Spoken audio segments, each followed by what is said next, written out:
নমস্কার, আমি নমিতার সহজ রান্না চ্যানেলের নমিতা। আজকে আমি রান্না করব লাউ দিয়ে আর মসুর ডাল দিয়ে একটু চিংড়ি মাছ দিয়ে।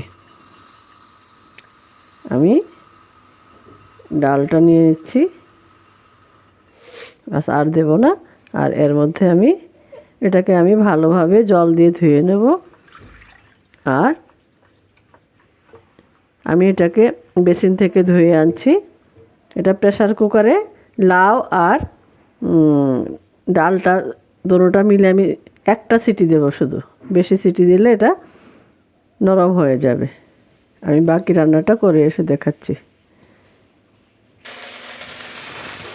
আমি নুন হলুদ দিয়ে কিছু এরকম ছোট ছোট একদম ছোট ছোট চিংড়ি মাছ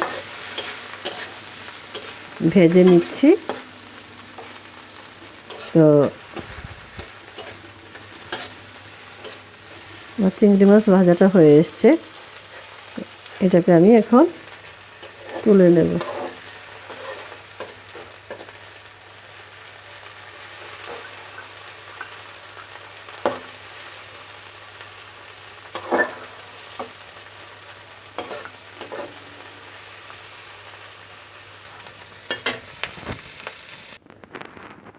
আমি আর একটু সর্ষের তেল দিয়ে দিচ্ছি, বেশি সর্ষের তেল লাগবে না।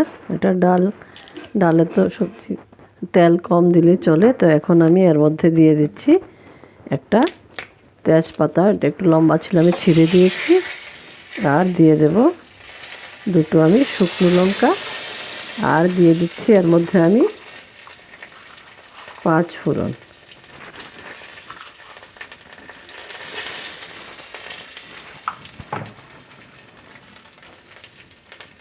ভেজে নিচ্ছি ফোড়নটা।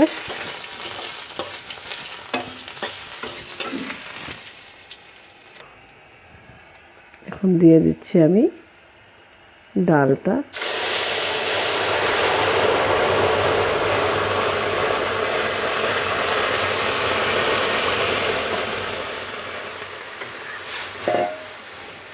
এর মধ্যে আমি ফোড়নের সময় প্রেসার কুকারে একটু নুন দিয়েছিলাম, আর একটু নুন লাগবে এর মধ্যে। আর আমি দিয়ে দিচ্ছি একটু হলদি পাউডার।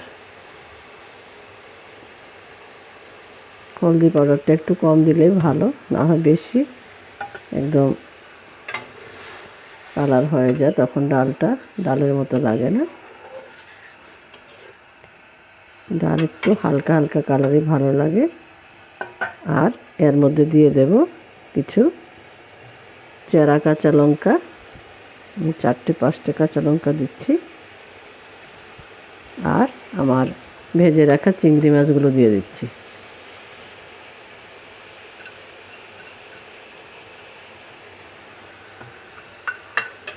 চিংড়ি মাছ দিয়ে লাউ দিয়ে এরকম ডাল খেতে খুব ভালো লাগে, আপনারা খেয়ে দেখবেন। আমি খেয়েছি, তবে এটা আমার মাসি রান্না করতো খুব। মাসি এখন নেই, তো মাসির মতো করে করলাম। মাসি এরকম ডাল করতো, খুব ভালো লাগতো। আপনারা আমার রান্না যদি পছন্দ করেন তাহলে আমার চ্যানেলটাকে সাবস্ক্রাইব করে দেবেন। আর আজকের রান্নাটা যদি ভালো লাগে তাহলে লাইক, কমেন্টস আর শেয়ার করে দেবেন। তো এটা একটা হেলদি খাবারও, প্রোটিন তো আজকে প্রচুর পরিমাণ হলো। এখন আমি দিয়ে দিচ্ছি এর মধ্যে ধনেপাতা, বেশি করে একটু ধনেপাতা দিয়ে দেব। আর ধনেপাতা দেওয়ার পরে আমি আর এটা চুলায় রাখবো না, আমি নামিয়ে নেব। আমি চুলাটা বন্ধ করে দিচ্ছি, বেশি সিদ্ধ হয়ে গেলে আবার ভালো লাগে না। দেখতে কিন্তু দারুণ হয়েছে, এটা খেতেও খুব ভালো হয়। এটা গরম ভাতের সাথে খেতে খুব ভালো হয়। আর আমরা মসুর ডাল তো সবসময় খাই, আমরা বাঙালিরা তো প্রচুর খাই। মাঝে মধ্যে একটু স্বাদ বদল করে এভাবে খেয়ে দেখবেন, খুব ভালো লাগবে। আমার রান্নাটা দেখার জন্য অনেক অনেক ধন্যবাদ। সবাই ভালো থাকবেন, সুস্থ থাকবেন। আর এভাবে ডালটা করে খেয়ে দেখবেন। আমি মসুর ডাল দিয়ে করেছি, আপনারা অন্য ডাল দিয়েও করতে পারেন। তো খেয়ে দেখবেন, এটা খুব ভালো লাগে। সকলকে অনেক ধন্যবাদ।